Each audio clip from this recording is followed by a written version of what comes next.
Hello, everyone. Happy December. We are in the Mount Moore studio here in Fresno, California. This is the Beem and Dean Show, episode 71. We both had a nice Thanksgiving. Scotty, tell me a little about your time. Went down to Palm Desert for, 4 days, I think it was.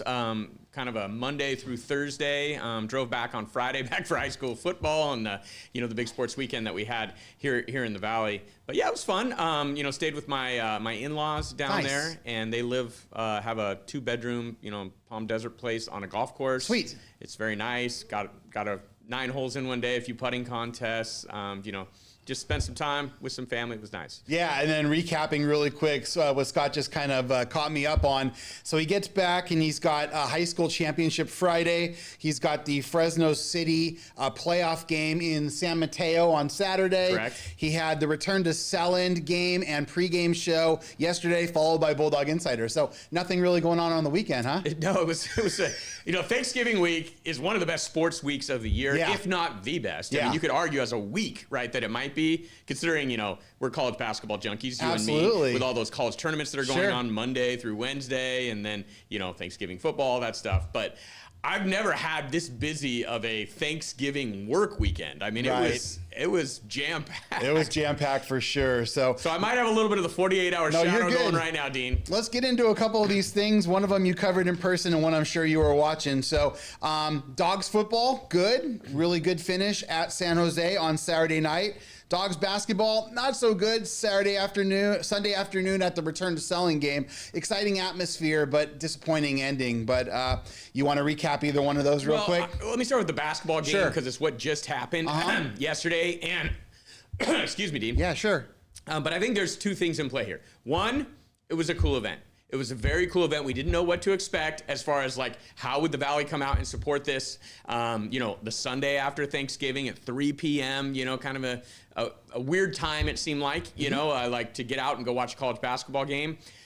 I thought the Valley did a great job of showing up because there were, usually Fresno State will announce attendance at the Save Mart Center and they'll give a 3,000 number or something like that. But there's really only 1,000 to 1,500 actual people there. Yes. Yesterday's attendance, at least according to what I saw on ESPN.com, was 4,500 or something like that. Which is great because I'll tell you something. Matt Morris, our general manager, this is his digital studio, he told me on Tuesday that there was only 1,000 tickets sold as of Tuesday. So that's a great.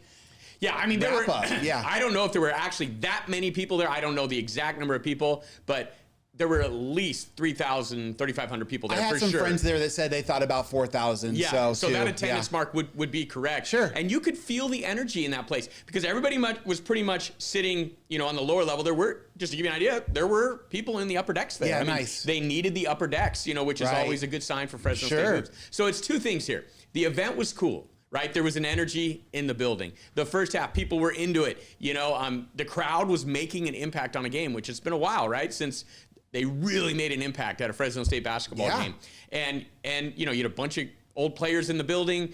Shout out to Rod Higgins for coming back. That was very cool. And being there. Yeah. We interviewed a lot of them on the pregame show. I'll try to put some of that stuff on social media as well. And when you get a moment. Yeah, and you can find it all on the KSEE24 CBS47 Plus App. Which was great. The game actually was broadcasted on the app too, which was awesome if you couldn't make it out there. So that's where I kind of watched most of it as well. So this was great, and they should do this. They should. You don't want to overdo it, I think, right? Because Save Mart Center is still your home, right? But they should do this at least once a year. I want to make one big change to it. Let's make it a conference game against the biggest conference opponent.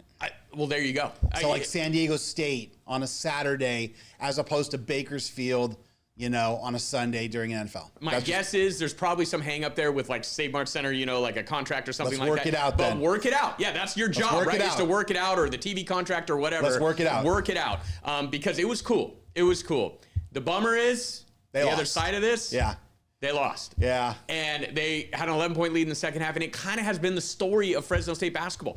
Every time they get a little juice, a little momentum, because this was a team that came in winning 4 straight games. Right. They were coming off a terrific performance in the Palm Desert where you're like, okay, I like what I'm seeing here. That hey, maybe this team, has a shot to be at least competitive in the Mountain West this year. Right. And they look good for a half, against Bakersfield. But this is a team you should beat, Bakersfield. And 10.5 point favorite going into that game. And you're up 11 in the second half, team, but somehow you let it get away. So on one hand, great event, something to build on for sure with regards to that. sadly, everybody walks out of there after a loss again. And so it's kind of like, oh, gosh, same old story. But so let's head over to Silicon Valley really quick because that game was just crazy too. Fresno State football playing the late game on Saturday night. A small favorite on the betting line, but blew out San Jose. Their quarterback issues were obviously really evident, but the running game again churned out. And I thought E.J. Warner looked really good. So your thoughts? Yeah, E.J. Warner played better. He still had the one turnover, the pick interception. Yeah. And when you look at the final numbers, right? Still like 130 yards passing, but he was 15 to 20. So I'll give him credit. Yeah, yep. I think overall it was an above average performance from E.J. Warner. Yes. Still got to get rid of those big turnovers. The pick six for a touchdown was rough. Which is huge. But the defense carried the day. Yeah. It was pretty clear San Jose State had no real chance of moving the ball consistently early in that game with the quarterback issues that were going on. Right. And so, again, and it's the formula that's kind of worked this year in the wins for Fresno State. You run the ball effectively, you play good defense, and you get out of there with a win. And I felt good for the seniors because obviously disappointing senior day, letting that Utah State game get away. But at least you get to go out lifting a trophy, celebrating a win. They were excited about that, but let's just recap really quick. So 8-4, Matt N's first season. Kind of a Jekyll and Hyde team. You lose at home, you get to San Diego State, you don't score a point. You go to Boise, it's not even close. And then you come home on senior day against Utah State, disappointing effort, and then you go to San Jose and blow them out. So just kind of a Jekyll and Hyde season. What are your thoughts? Obviously, I know you covered it on Insider last night. Yeah, too. Well, I think it's kind of what we said preseason, Dean, right? Remember when we were talking about it and we said, I thought the floor was pretty high for this team, considering that they were going to be built on running the football, and Matt Entz is a proven winner as a head coach, at North Dakota State, clearly knows how to build a program, clearly knows how to build a culture. And when you're playing that style of football, you're going to play a lot of close games, usually. But if you're running the ball well and you play good defense, it's going to keep you in every game. So you're going to have a chance to pretty much win every game, but there may be a game or two that, because you have so little margin for error, that if things go poorly, you're going to drop. And I think that's exactly how it played out, Dean. Like, I thought, hey, 6-6 probably at worst for this team. That chance to, I think might have even said 8-4, preseason. I can't remember. Yeah, 8-4. I think you did. Maybe 9-3 as kind of the what I thought was the ceiling for this team. Sure. They're going to still need to find more big plays offensively, I think, to kind of get in that conversation of being the team in the Mountain West or going forward in the Pac-12. Yeah, exactly. All right, well, let's come in hot.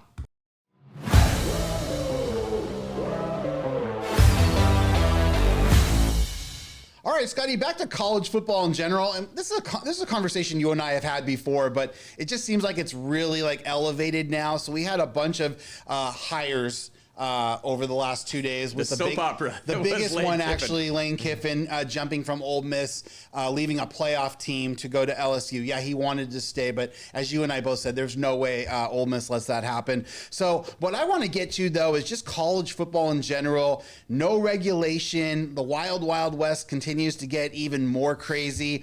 Now you've got the transfer portal, and you've got National Signing Day.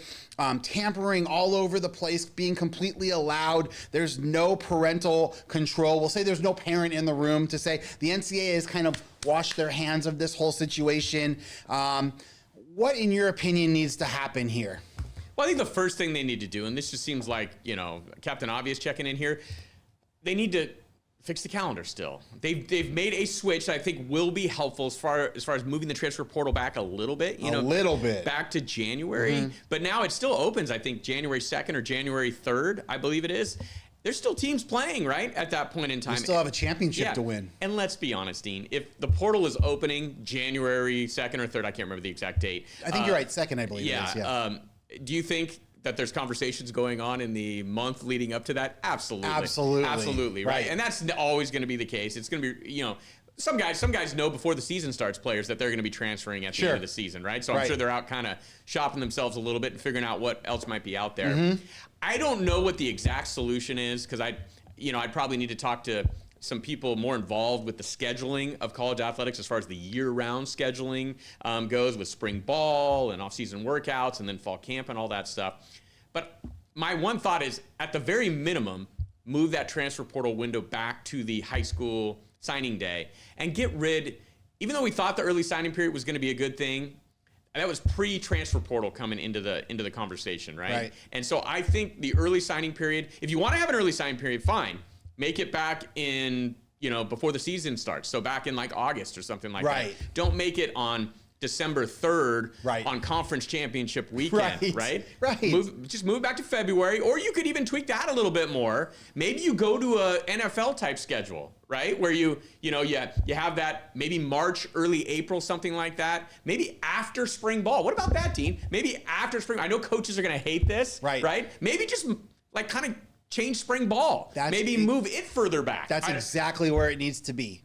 It needs to be after spring ball, before summer workouts, before fall camp, because you get through the semester, because they still are students. It's debatable, but they still are students, and that way you get through your semester, and then you do all this moving and shaking. You can still have your signing day in February, which is where I'd rather see it, like where it used to be, like February 5th, whatever it was there. Put it somewhere there, and then for the transfers and the NIL stuff, put all that somewhere right where you're talking about in that April, May area, once the academic calendar comes to an end, and you still have plenty of time to get to your next destination and get ready for the summer workouts and the fall camp. I was thinking about this because I knew we were going to talk about this, and I was trying to come up in my mind what I would suggest, and just a couple spitballing things. Again, I haven't worked out all the details on anything, but it just occurred to me, what if you put like a minimum, like or not a minimum, but that of your 25 scholarships, say there's 25 scholarships that are available, you have to make 15 of them high school guys,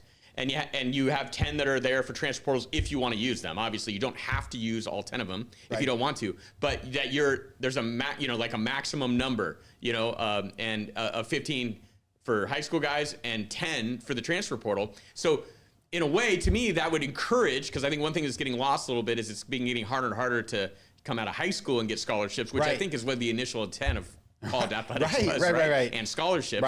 And so that will kind of ensure that. Plus, if there's a limited number of transfer window spots, portal spots, maybe it might encourage guys from hitting the transfer portal. Again, they have the right to do it, but with so many transfers being out there, right? Like maybe we try to find something that kind of discourages transferring a little bit. I would like to see minimum 2-year contracts for both high school and for transfers. I would like to see minimum 2 years. Can't get out of it, because at least after 1 year, you still have to go through another year. Because right now you've got this wild, wild west 1 year. I'm in, I'm out. Like, I'm literally in for the college football season, and then I'm out. Like, I'm gone as soon as we play our last down on this November weekend, which was last weekend. So I'd like to see 2-year deals minimum. That's just my thing. I want to get into something else really quick in terms of kind of the wild, wild west too. It's like it happened in the Mountain West Conference this last weekend. You had a 4-way tie for the first place, right? So how did we solve it? We solved it with computers again. We're going back to the old BCS now. Colorado getting edged out by Nebraska by 0.08 in 2001 on a technicality on a game that didn't even matter. You're not bitter about that at all. Not at all, as you can tell. I would rather us get trounced by Miami than Nebraska did that year, but that's a side note. Computers decided that UNLV now is going to travel to Boise, leaving out New Mexico and San Diego State. And San Diego State, the team that dominated the league for 10 weeks, is sitting on the sideline, and your poor wager, which we talked about as well, of winning the conference went down as well. So what are your thoughts really quick on Mountain West? What could we do there? Even though the conference is changing, what can we do for conferences moving forward so we don't go to computers? Well, it seems like we're going to have a lot more of this too, right? Because they've gone away from divisions, and as long as these conference championship games continue to go on, which we'll see, where they're going to have a lot of tie-breaking situations. We saw it in the SEC. We saw it there. I mean, I don't know. I heard your idea as far as the best non-conference win amongst the group. I like that. Gets it. And I've kind of liked your idea. Yeah. Actually, I think that's a cool idea. Makes you have to schedule up and try to steal a game on the road, maybe at a Pac-12 or a Big Ten, a small Big Ten school. The only thing I'd say, Dean, is that this computers right now, my guess is that's what they're kind of trying to represent, right? Wouldn't a computer formula sort of represent that? Right, but don't you think the eyeball test would be better, though? It's like, oh, wait, Utah State went to, wherever. They went to, you name it, Colorado and won in Boulder. Like, Oh, okay. Well, that's why they're in. So, again, I don't like it. I would rather see another thing I thought of too. What do you thought about maybe the coaches voting? All the 12 coaches. Maybe the teams who are not tied. Yeah, maybe the teams that aren't tied get to vote. Yeah, there you go. I'm just throwing it out there. I'm just kind of digesting it, dude. Yeah. I mean, What do it's you think? outside the box thinking. I mean, it'd be super interesting. I just don't know if the coaches would want to do that. Like, I don't know if those other coaches, knowing coaches, they wouldn't want to be. Well, secret ballot, of course. Okay, I mean. And no SI whispers on, no quotes or anything on these teams, like they do on the preseasons. Right. I think, ironically enough, using the computers, I think they're trying to make it like as that. Objective as they possibly can be, right? Yeah. And I know it's weird when computers decide things, but there's no politics going into that. No, I get it. Right? Yeah. I don't know what the answer is there. I mean, it's just, It's I don't know. tough. I don't know if how many times you're gonna have a 4-way tie. Right. Maybe like some of those teams had played each other. Right. But if everybody hasn't played everybody else, I believe it is, then they go to the computers. Yeah. Maybe Okay. they should pare it down based on head to head, right? Like, so San Diego, but again, it might get a little tricky, when all those teams get compared to each other. Maybe they all beat the other team, right? I don't really know what to do with regards to that. I think maybe your best overall, like, non-conference winning percentage combined with strength of schedule could be something to consider there. I like that. How about record between the 4 teams? What if maybe that would separate them, the record between the 4 of them? Like, you take those 4 teams and maybe one team went 2-1 against them. Maybe one team went 1-2. I don't know. I'm just throwing it out there. I just don't like when computers, like, are we gonna have Chat GBT? Obviously they're gonna put New Mexico in now. I'm just saying. So anyway, let's just go over the weekend that was a little bit, just a recap of the college football weekend. So Alabama, our friend Kalen DeBoer, former Fresno State coach, survived Toomer's Corner in Auburn. Auburn helped them with a couple fumbles and key turnovers. Ohio State, dominated Michigan. I thought Oregon pretty much dominated Washington. Now you got conference championship weekend coming up. What are your thoughts on what you saw? I know it was kind of limited, but I saw some of the college Saturday. Watched a little in the car as well. Yeah. On Friday.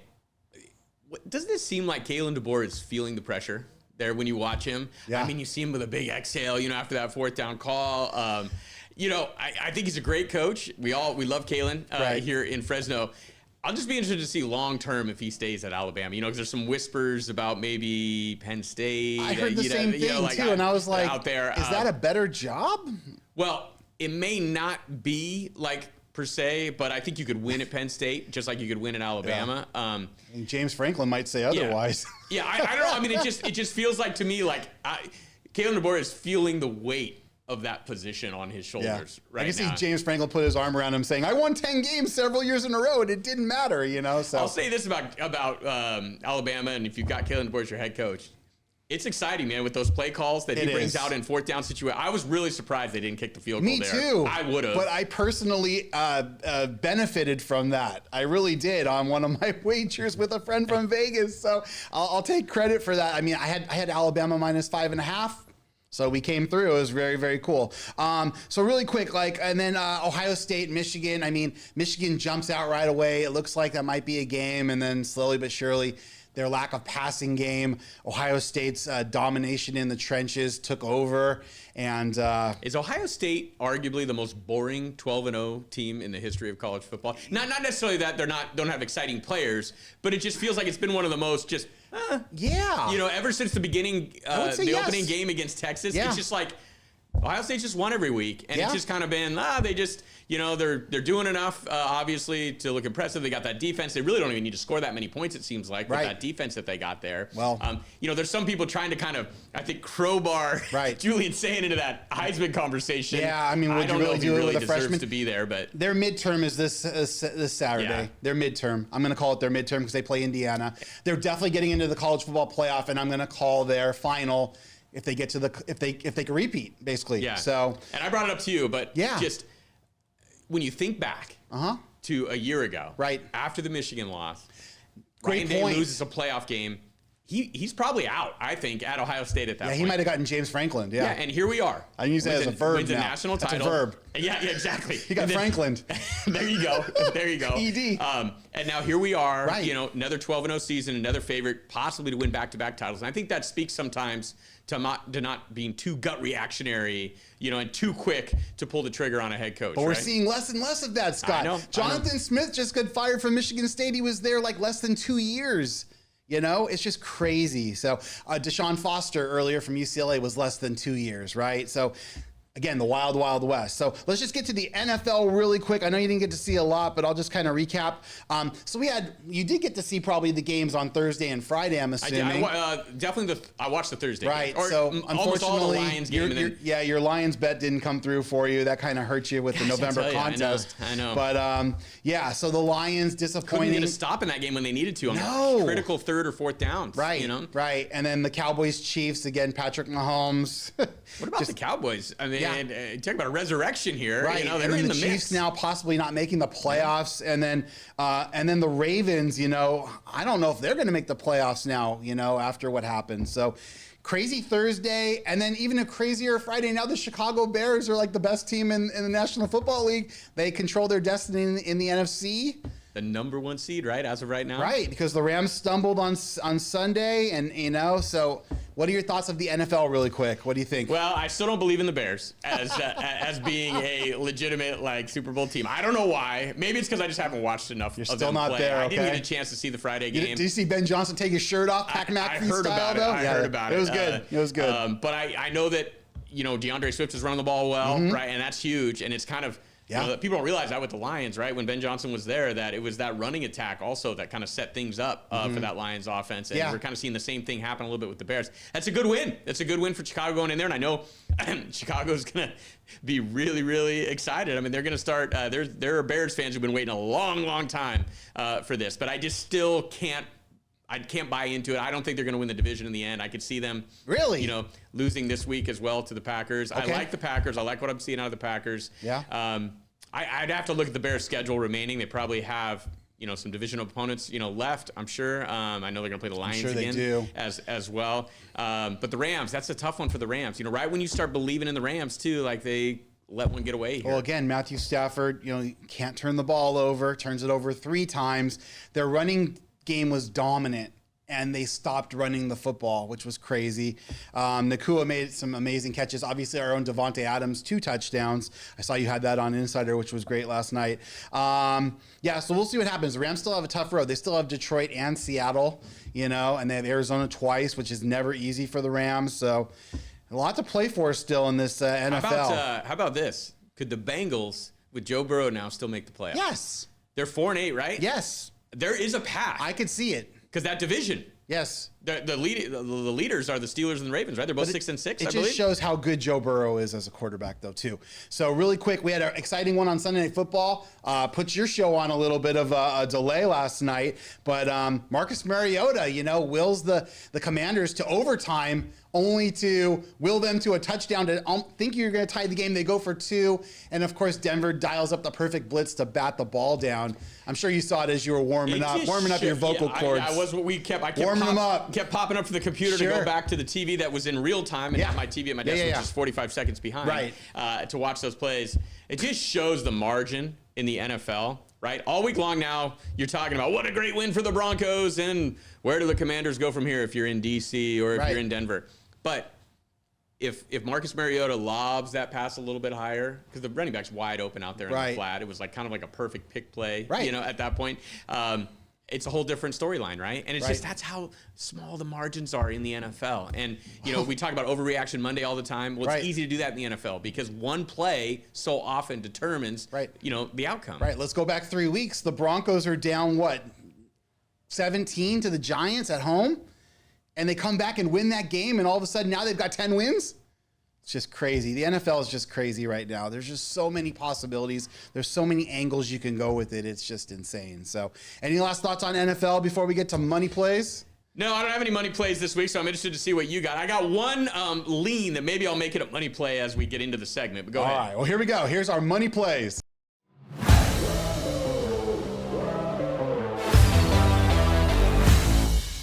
All right, Scotty, well, it was kind of a shortened November, with the holiday and everything. We really didn't get a whole lot of wagers in and stuff, but I did just enough to get through. Let's show yours really quick first. So you went 2 out of 6. You gave these picks last Monday when I was hosting with Angelique. You were out of town. 2 out of 6. I mean, honestly, a couple of really bad beats. That Washington-Oregon game was right down to the wire there. I thought, Washington pulled that game within, I think, 5, and then Oregon scored a late touchdown. The Tennessee-Vandy game was tight until Vandy pulled away late. And then, of course, we talked about the Lions and Packers, So what are your thoughts on those 6 plays real quick?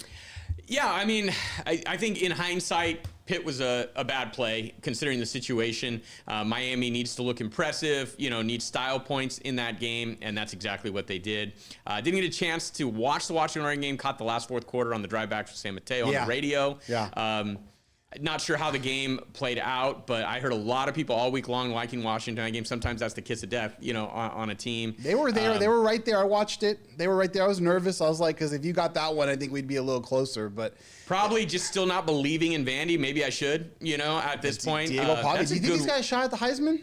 I don't think he's got a shot to win it. I think unless Fernando Mendoza just falls completely on, his face against Indiana, against Ohio State, throws like 5 picks or something. Right.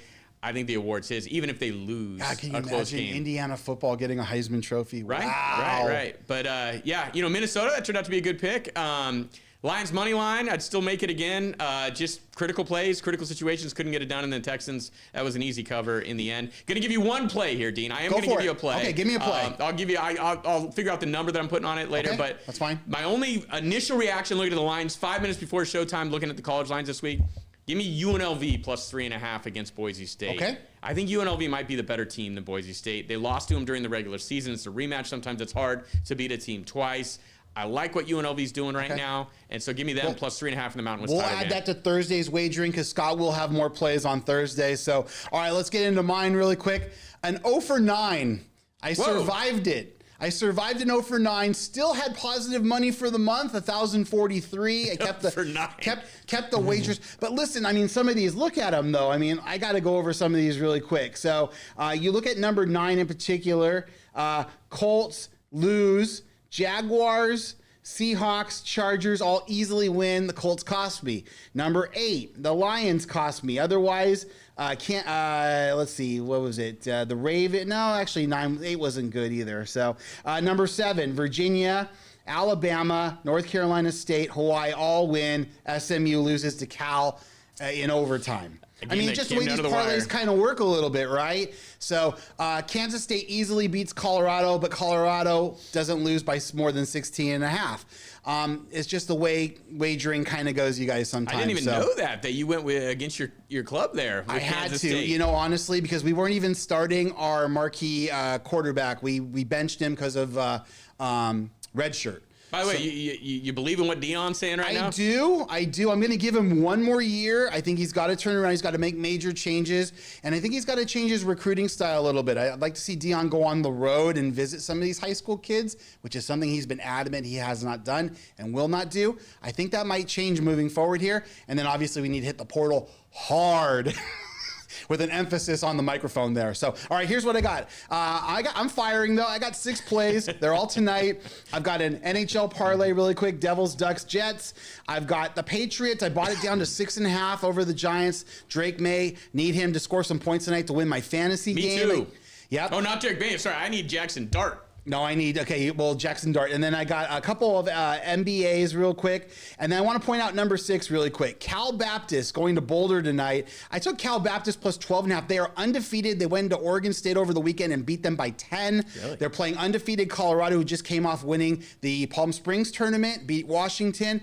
But 12.5 is a lot of points. They shoot a lot of threes. Colorado doesn't defend the 3 really well, so let's take Cal Baptist. Colorado wins the game. Cal Baptist covers. Any last thoughts before we got to go? You can tell Dean's a true handicapper because he's picking against his club there for the second straight show. Scotty and I will be back on Thursday. Thanks for watching. This has been the Beem and Dean Show.